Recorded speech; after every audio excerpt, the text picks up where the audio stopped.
আজ বলবো স্নেক প্ল্যান্টের কিছু tips and care. Snake plant তোমরা জানো সবাই যে ইজি টু গ্রো।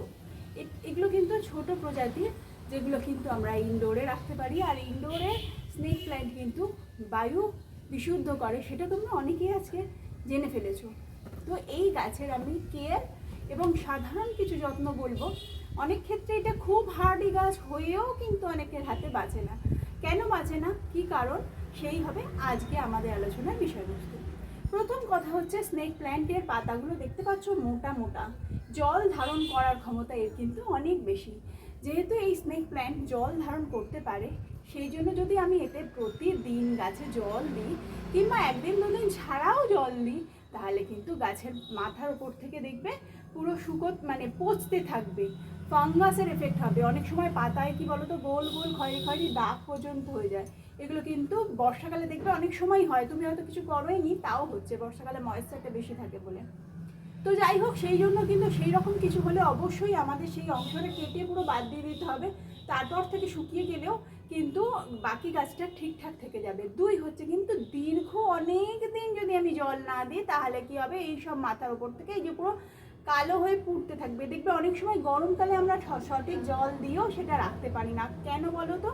কারণ হচ্ছে এর মাথার ওপর থেকে যে গরমকালে যে একটা বিশাল গরম থাকে, তার জন্য কিন্তু তার এফেক্ট হয়। অনেক সময় দেখবে স্নেক প্ল্যান্ট পুরো বাইরে পড়ে আছে, অনেক জায়গায় আছে, রাস্তার ধারে দেখবে অনেকে দোকানের সাইডে রেখে দেয়, পুরো রোদ লাগে, তখন গাছগুলোকে দেখলেই তোমার মায়া লাগবে।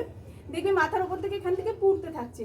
অ্যাকচুয়ালি এরাও কিন্তু সেমি শেডের গাছ, পুরো রোদে কিন্তু এরা থাকতে পারে না। সেগুলো তোমরা যদি জেনে নাও, নিয়ে একে যদি মোটামুটি সেমি শেড ব্রাইট লাইটে রেখে দাও, স্নেক প্ল্যান্ট কিন্তু খুব হার্ডি গাছ, কোনো ঝামেলা নেই। হ্যাঁ, মাঝে মাঝেই কিন্তু কী করবে বলো তো, সুতির কাপড় ভিজিয়ে পাতাগুলোকে একটু পরিষ্কার করে নেবে, কিংবা যদি ধরো জল দেওয়া হয়নি, মিডিয়া পুরো শুকনো থাকে, তাহলে পুরো শাওয়ারের তলায় একটু দিয়ে ভালো করে ওয়াশ করে নেবে। পাতাগুলো সুন্দর থাকবে আর গাছটা খুব ভালো থাকবে। হ্যাঁ, যদি চাও এতে একটু আধটু ফার্টিলাইজার ভার্মি দিতে পারো সাইডটা খুঁড়ে, কিন্তু কম খাবারে এরা থেকে যায়। যদি 6 মাস ছাড়াও দাও, এর কাছে কোনো মুশকিল হবে না, কিন্তু থেকে যাবে। কিন্তু বেশি জল পছন্দ করে না এরা, জলটা অবশ্যই বুঝে দিও। আর কি বলো তো, তোমরা এর কাটিং থেকে যে কোনো অংশে যে একটা যদি পাতা জোগাড় করতে পারো, সেই কাটিং থেকে কিন্তু চারা তৈরি করে নিতে পারো। এবং এই স্নেক প্ল্যান্টকে যেখানে রাখবে সেই জায়গার শোভা তোমার বাড়াবে। ঘরের ভিতরে যে কোনো জায়গায় রাখতে পারো, ব্রাইট লাইট থাকে এরকম জায়গায়।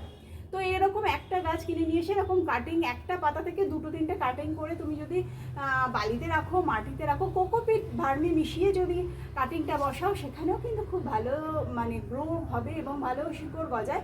হ্যাঁ, টাইম দিতে হবে। আমি প্রথম দিকে কি করে ফেলতাম বলো তো, ওই কাটিংগুলো মাঝে মাঝে তুলে তুলে দেখতাম যে শিকড় বেরিয়েছে কিনা, যার জন্য কিন্তু শিকড় বেরোতো না। সেরকম কিছু ভুল করো না, কেননা ওগুলো আমি ভুল করেছি। কাটিংটা বসানোর পর দেখবে পাশ থেকে কিন্তু এর আবার নতুন করে ব্রাঞ্চ পাতা বের হয়। তো সেই জন্য কাটিংটা আর বড় হয় না, তার সাইড থেকে নতুন শিকড় হয়ে তার পাশ থেকে গাছ বেরোয়। তো এরকমভাবে এই স্নেক প্ল্যান্টকে ইজি, অনেকগুলো ভ্যারাইটি আছে স্নেক প্ল্যান্টের, তবে স্নেক প্ল্যান্ট জল পছন্দ করে আর খেতেও বেশি পছন্দ করে না। এইগুলো মেনটেন করবে, আর ব্রাইট লাইট ডাইরেক্ট সানলাইটে ফেলে রেখে দেবে না, তাহলে কিন্তু স্নেক প্ল্যান্ট খুব ভালো থাকবে, খুব সুন্দর থাকবে। আর তোমাদের ঘরের অক্সিজেন লেভেল এবং যে কি বলবো ক্ষতিকারক জীবাণু আছে, সেগুলোকে একদম ক্লিন করে হেলদি একটা অ্যাটমসফিয়ার তৈরি করে দেবে। যাই হোক, তো এইটুকুনি ছিল আমার অভিজ্ঞতায়, তোমাদেরকে সেটা শেয়ার করলাম। তোমাদের যদি আমার ভিডিও ভালো লাগে, তাহলে কিন্তু চ্যানেলটাকে সাবস্ক্রাইব করো প্লিজ, একটু পাশে থেকো, তোমরাই কিন্তু আমার ভরসা।